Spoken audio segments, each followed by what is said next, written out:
Hi, I'm Marilyn, and I want to welcome you today to Exposing Grief. When we expose anything, it becomes less threatening. To expose loss and grief can provide us with some emotional control. In 2020, we laid the foundation for these podcasts. COVID-19 was raging through every country, and death tolls were reported daily. Over 12 episodes, we explained how loss and grief can and does occur at any age or any stage in life. You can go back and listen to those foundational podcast episodes, or you can begin listening today as part of your journey to be more mentally and emotionally healthy. This journey is personal.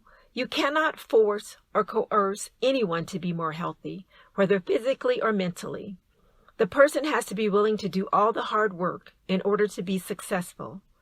You, of course, can encourage them toward that success. As previously stated, I am not a psychiatrist, psychologist, therapist, or any professional from the field of mental health. I'm just someone who has lived many years. I have experienced my own loss and grief, and I have observed others as they have dealt with loss and grief. Because this journey through loss and grief is so personal, it is not a good idea to compare your grief with anyone else's struggles through the process. Yes, it is a process, and it does take time to conquer that process. Acknowledge that there can be differences in the length of time or the severity of the mental strains which arise during loss and grief. Be open to learning all that you can about what can trigger feelings of loss and grief for you. Never be embarrassed or afraid or even ashamed to seek professional help when necessary. Professionals can provide you with tools in order to cope. Loss and grief are part of the cycle of life, and there's no shame in openly talking about and exploring how to deal with and manage these twin terrors which happen to everyone. Late fall and early winter can be especially difficult times to battle loss and grief. These seasons of the year have fewer daylight hours and can lead to seasonal depression in some individuals. If you are someone who is physically or emotionally challenged by your body's response to the change of seasons, then it is to your advantage to have awareness. No one can tell you how your body should respond to the change in seasons. If you begin to notice that you are more sad, down in the dumps, or even slightly depressed at certain times of the year, then take note so you can be on guard to counteract those feelings. Once you become aware, you are better prepared to discover tools to help get you through those down seasons.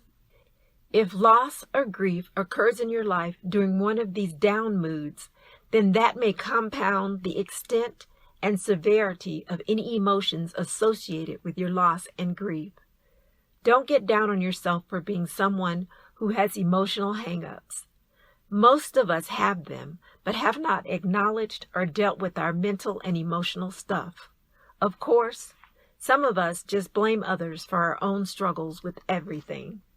You can begin to improve your own mental and emotional well-being by accepting that the mind is very complex.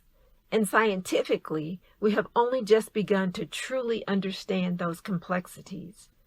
COVID-19 let us know that our environment, illnesses, and other traumas can and do worsen our mental stability. The extended period of emotional stressors from COVID-19 will be studied for years. We don't have years to get back to our daily lives.